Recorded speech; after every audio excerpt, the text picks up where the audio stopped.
Hello, this is Alfred Poor here at Mobile World Congress in Barcelona for newdomain.net, and I'm talking with Anders Bo Peterson about a very cool new way to interface with your mobile device. Tell me about it, if you would. So I'm from the iTribe.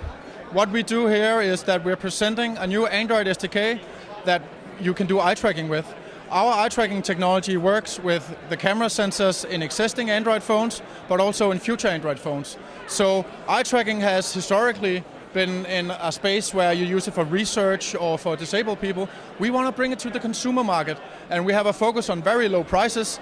So low price sensors, and our software, you can have eye tracking on Android phones. That's impressive. I mean, I noticed on the banner here you're saying $99. That's quite an impressive price point to hit. What's the technology about that lets you get down like that? Well, what you see here is actually the developer kit that we released for Windows and Mac OS. So $99 is a fairly high price because it'll not be $99 per Android unit. It'll be way, way, way lower. But what we intend on people doing with this and for this to be fully integrated is for the manufacturers to just add a LED light right next to the camera sensor that are already in the phones, and then we're actually good to go because we can use the existing camera sensors, but would we use some specialized camera sensors instead that are only maybe $10 more expensive than the ones they're already using, then we would be even better fit to give you a great eye tracking experience. That's amazing. So just walk me through, how would I use this? I mean, you have to do a calibration to start off with. Can you just show me how that works? Of course I can. So what I have here is a fairly old phone. This is a Samsung Galaxy Note 2. As I was just explaining, we need a camera sensor. We have that here. But we also need an infrared LED light source.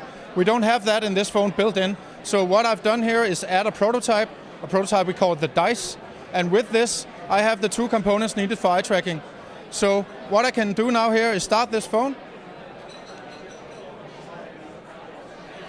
I can hold it up and immediately the camera detects my face. Now I'm going to do a calibration process. The system needs to know me to be able to do eye tracking. Every user would have to be able to go through this once. So now the system is tracking me. Now I'm going to go through the calibration. This is a 20-second process. Like I said, only needed to be done once per user. And so it's relying on infrared light to light up your face so that it can see your eyes? Is that what's working there? So the infrared light creates a reflection in your eye. That reflection is static. And then as your pupil moves, then you move the pupil in regards to the static reflection. That enables us to map where your pupil is and do that mapping down onto the screen through some very advanced mathematics. That's the need of the calibration process. So you look at the extent of the screen while our system records your eyes. So now the system is calibrated. Now it just needs to find me again. And now, as you'll be able to see, I can highlight buttons just by looking at them. What we've done in this demo here is combine touch and eye input. So if I look at a button and touch anywhere on screen, then that's a selection. So now I'm going to look at Fruit Ninja and start that up. So Fruit Ninja is just one of the many games that you'll be able to play with this technology. A use case that I'm particularly fond of is, for instance, building this into Amazon Kindle. Imagine swiping instead of swiping your fingers, you can use eye input to turn pages. You can use eye input to do scrolling. That's exactly the first thing I thought of when I saw this, because I have a Kindle Fire that I love, but I just hate tapping the side because I never know, did that tap take or did it take me too many pages? So why shouldn't that interfacing with the unit be totally effortless?